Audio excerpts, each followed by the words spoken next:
want to first begin by saying what a privilege it is for me to be able to facilitate a conversation between two people so immersed in the larger Jewish world and two people I respect very deeply. Sergio Bergman. Sergio is an Argentine rabbi.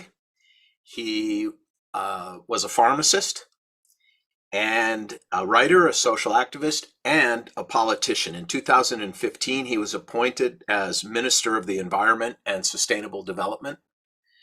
And he, in 2020, and this is a big part of the reason he's with us tonight, Sergio became the president of the World Union for Progressive Judaism, the first president from South America of that organization. And he lives both in Brooklyn and Argentina, and hopefully Jerusalem someday. And before I introduce David, Sergio, if you wouldn't mind, just give for those of us here who don't know, give us just a sentence or two about what the World Union for Progressive Judaism is as an organization. Okay. Laila Tov, Somkal, and thank you very much for inviting us. The World Union is the global networking of all the Reform, Liberal, Progressive regions and communities around the world. We are talking about more than 2 million Reform Liberal Jews. The World Union tried to connect and to empower local actions and to rebuild the unity into the diversity of our wonderful experience in different countries, cultures, and languages, and to try to show up how important it is that we live like one extended family around the world in a round table, that everyone have a voice and everyone has something to add and to enrich our Jewish identity. Beautiful, beautiful.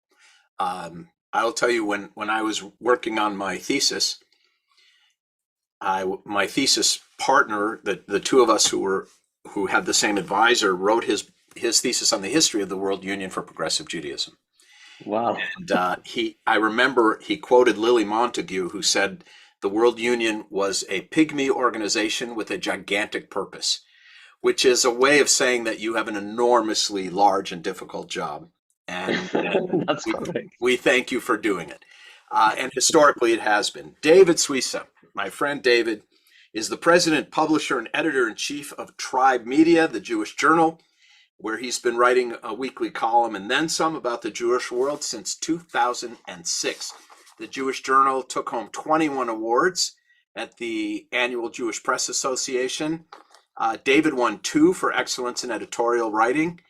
You are hearing right now from a former winner of the Rappaport Award for excellence in commentary from a column I wrote for the Jewish Journal, David. So it's a journal near and dear to my heart.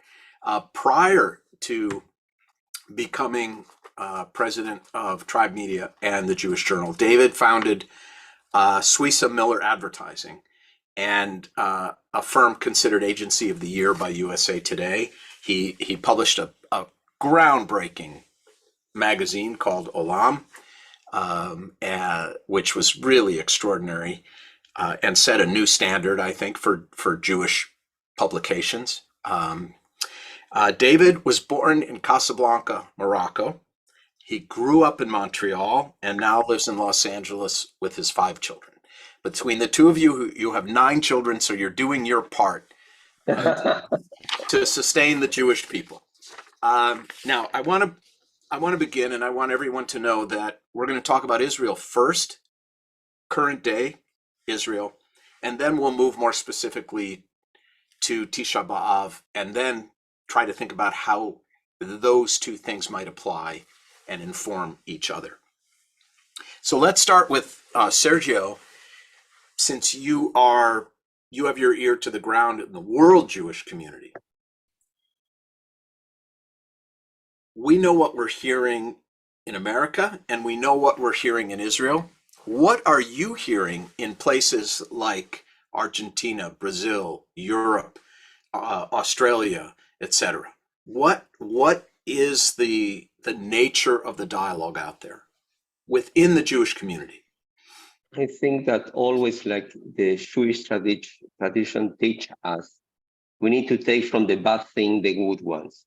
And this is unanimous that every region is raising the voice about the concern that we are not talking about formal Zionism. We are talking about real Zionism. That means Israel matters.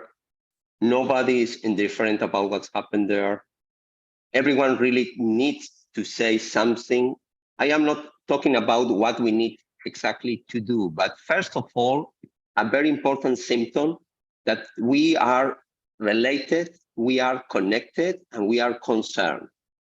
This is the major reaction in any one of our regions. The second part of the good news into the bad ones is that was a wake up of a part of the Israeli society that is really moving on to take care about the future of the Israeli governance. And we realize that Israel is so important to all of our Jewish peoplehood that is very, very risky to leave Israel only in the hands of the Israelis. That's a controversial statement because there are people who would say that this is an issue for the Israelis and their democracy and their elected officials to grapple with on their own, and it's frankly none of our business. And your point is, it's absolutely our business. That's it. And maybe in the ongoing conversation, we can share some conversation, not only between us, like contemporary thinkers. We can also discuss with Theodor Herzl when he really said that this is the state for all the Jewish people. And when we raise the question, what that means, if he really said, no, we need to be a normal country like every country. In the other side,